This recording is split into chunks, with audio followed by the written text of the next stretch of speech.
The first purchase is driven by curiosity because a lot of people ask us, how does it taste? They take the first sip, they go, oh my God, it's not what I expected. Very, very different. So that to us is driven by curiosity. And that's what drives the second purchase. Welcome to Behind the Shelf, hosted by me, Keren Novack, and powered by Keren. This podcast goes beyond the marketing claims to uncover what actually makes products succeed once they hit the shelf. And today, I'm joined by Roger Velasquez, co-founder of The Purple Drop. What drew me to this story is really simple, but quite powerful. Roger and his wife, Maria, they're not inventing something new. They're introducing something that is beloved by millions in Peru. And they're bringing it to a market that has never discovered this before. Chicha Morada is a traditional Peruvian drink made from boiling purple corn. That was a new ingredient for me. And it's a staple across Peru, but here in the US, largely unknown. Through The Purple Drop, Roger and Maria are bringing a rich Peruvian tradition to a new audience with one tricky balancing act: keeping the authenticity with the challenge of creating and scaling something entirely new for US consumers. Roger, welcome to Behind the Shelf. Well, thank you. I'm excited to be here. And honestly, I love the name because every product has a story behind the shelf. Consumers can see again. We see years of decisions, sacrifices, hundreds of little choices and decisions that got us here. So thank you, Keren, for the invitation. Yeah, absolutely. So before we go behind the shelf where the purple drop sits, I love to go behind you. So Chicha Morada was part of your story, part of your world long before the purple drop became. So what did it mean to you growing up? Well, Chicha Morada was part of my life for as long as I can remember. I grew up in Lima, Peru, and it was always on our table. Birthdays, family, lunches, holidays. It wasn't an occasional drink. It was just simply part of growing up. And then seeing my mom, my grandma cook doing it on the stove every week. Maria had a completely different experience. She didn't grow up at a drink Chicha Morada, but when she tried it for the first time, during a trip to Peru with me, she absolutely fell in love with it. She had tried it from my mom here, but I think once you go to Peru and experience the culture, experience some of the dishes there, it's a total different experience. When we were there, we kept asking ourselves the same question: why isn't a product like this in the United States? At the time, we have spent nearly like 20 something years, myself and her, like another 12 years, like working in advertising and marketing, where we built incredible careers. And we were like, you know what? Together we have helped tremendous companies to make money. Eventually, we need to put something for ourselves, and this was us, like making the bet on ourselves, and that's where Purple Drop became a thing. Yeah, so it's made in your family's kitchens. You're not necessarily buying this in Peru. I assume you can. But at what point did something click to you that this could become a business from something that your grandmother was making and your mother was making in their kitchen? I think seeing the global trend, some of the trends on the consumer here in the United States, the appetite for like more global flavors, being at people trying to understand like what else is out there. The fact that people are leaning more into like the health better for me drinks as well. One of the things the Purple Drop has, it actually has 10 times the antioxidants than blackberries. So when we started looking at some of the benefits of Purple Drop and like some of the trends, we were like, this could be an actual thing. Like, and on top of all that, it's like the true founder story. Like that we're trying to be very, very authentic on who we are and very intentional on what we're trying to bring to the table. It's not like we're not trying to hit that nostalgic side of things. We're like going for like that literally Peruvian traditional drink. Now we want the whole world, everybody to taste it. It's so interesting how consumers have evolved, especially over the last couple of years.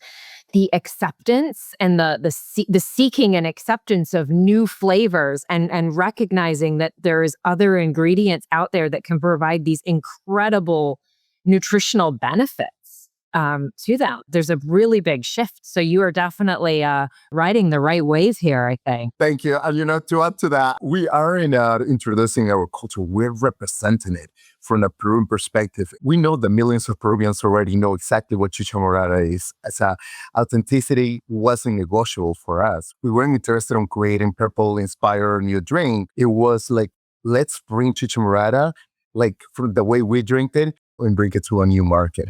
Yeah. So that's what's so interesting because you're not actually commercializing a recipe that you created one day in your kitchen and you hear the founder stories all the time is, I just whipped up something in my kitchen and here we had a product.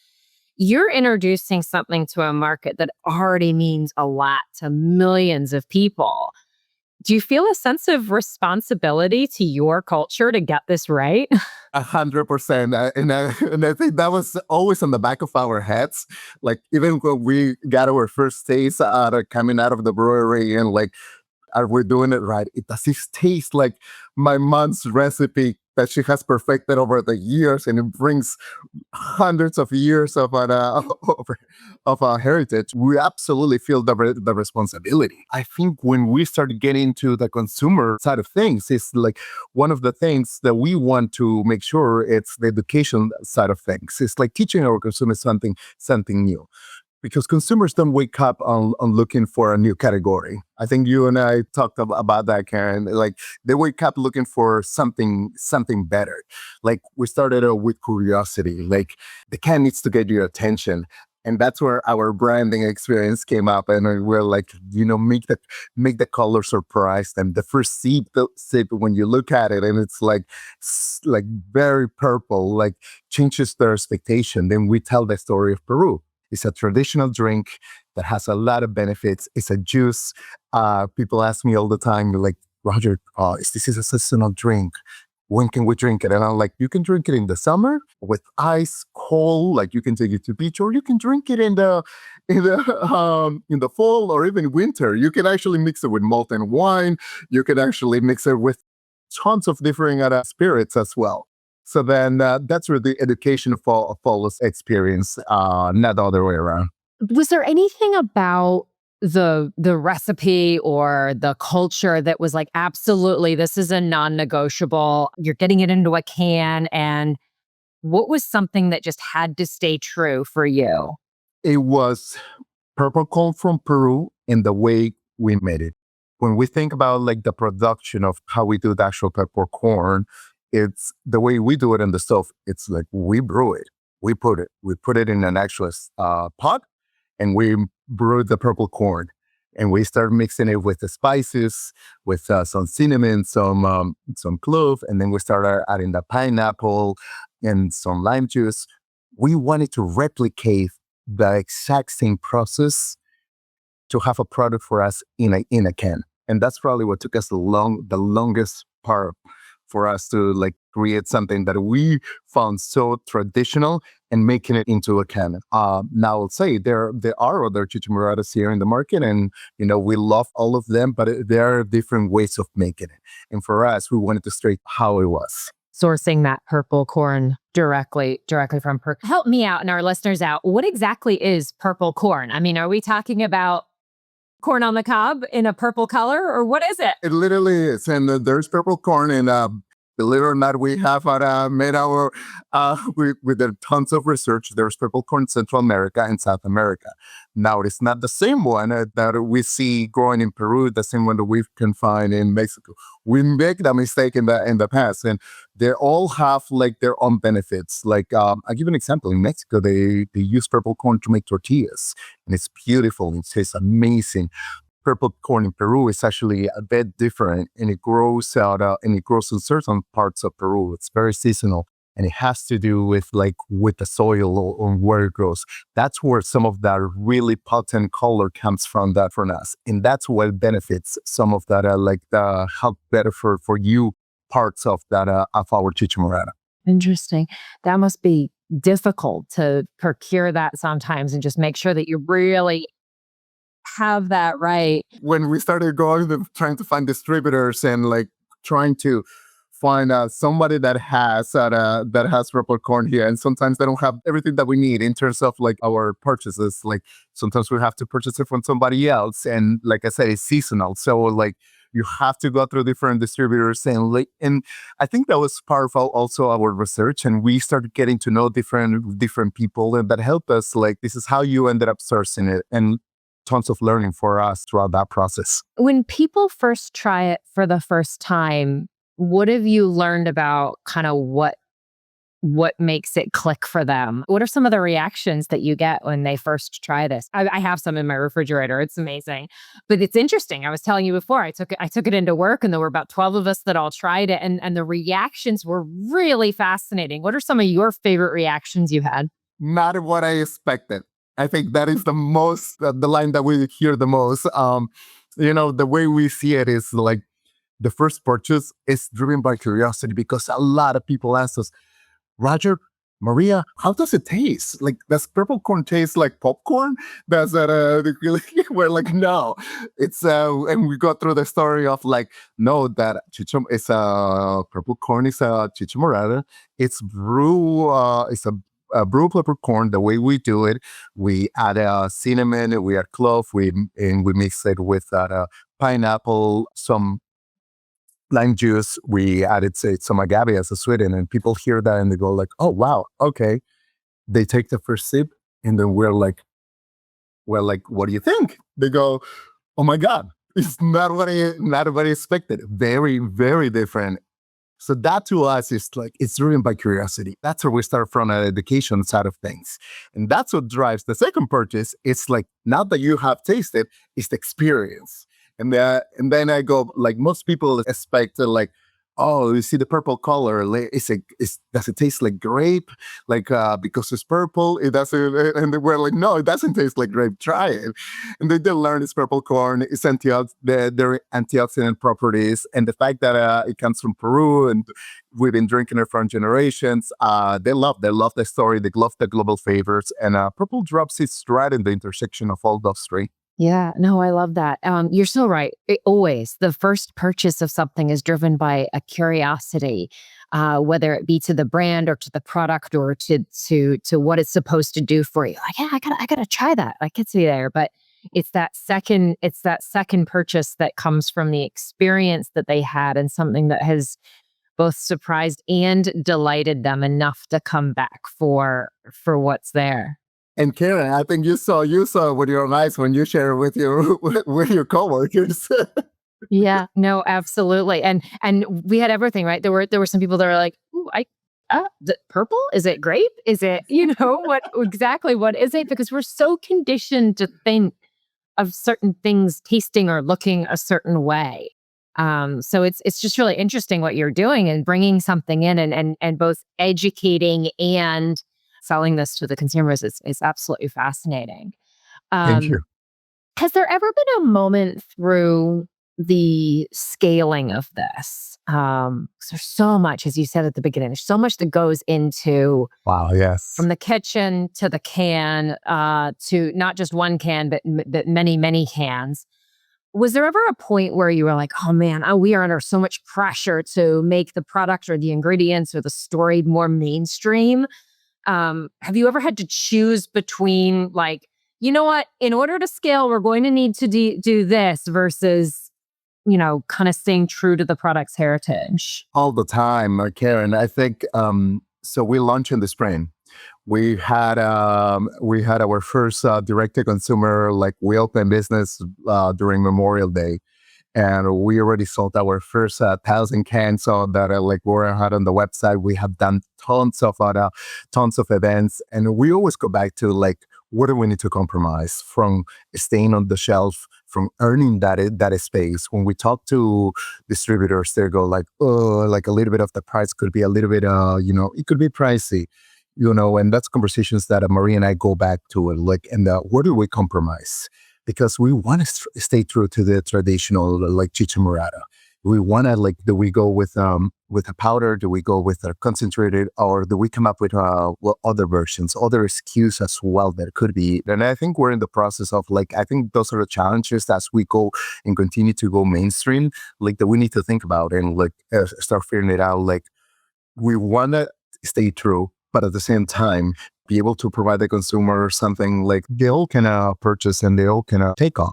Yeah, absolutely. Because there's something there about in order for it to get the second, the third, and the fourth purchase, it has to become part of their regular rotation. And so, what do you think needs to happen for it to move at someone's discovery to getting it into their regular rotation? For the most part, and we have talked to tons of retailers about this, is the education aspect. It's trying to educate people, and it starts with like us doing a lot of like tastings on location with retailers.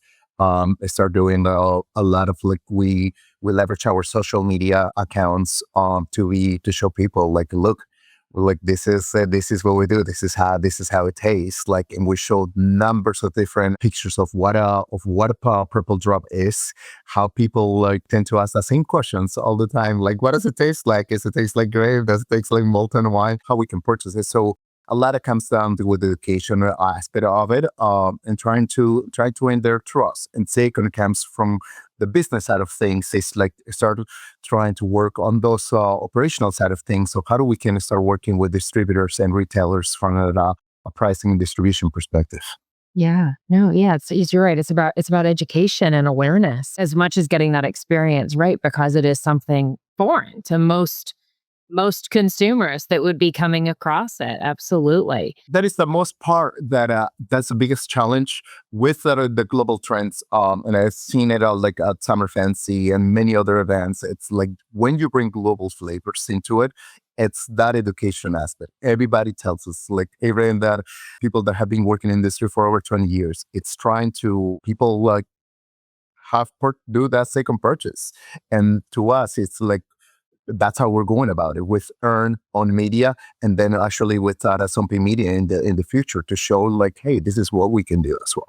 Just thinking a bit more broadly outside of the purple drop, this is about how consumers discover different cultures, different flavors, and incorporate that into their. If this works out the way we hope it does, because I'd love to see tremendous amount of success, the purple drop definitely deserves it.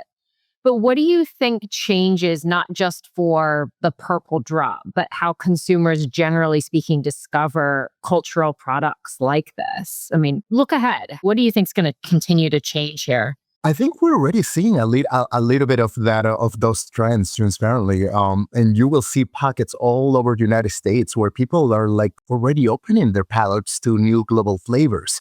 We already talked about matcha in the past. We talked about Greek yogurt. Like those global flavors are part of like your actually day to day life, and like people are like tepache. It's another one. It's a Mexican drink that it's coming into the market. You're seeing more consumers going into that now.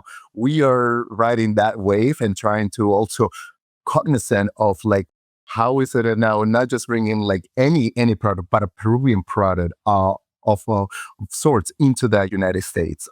So it starts with for us, it's and aside of Purple Drop, it's like trying to understand like who's your consumer.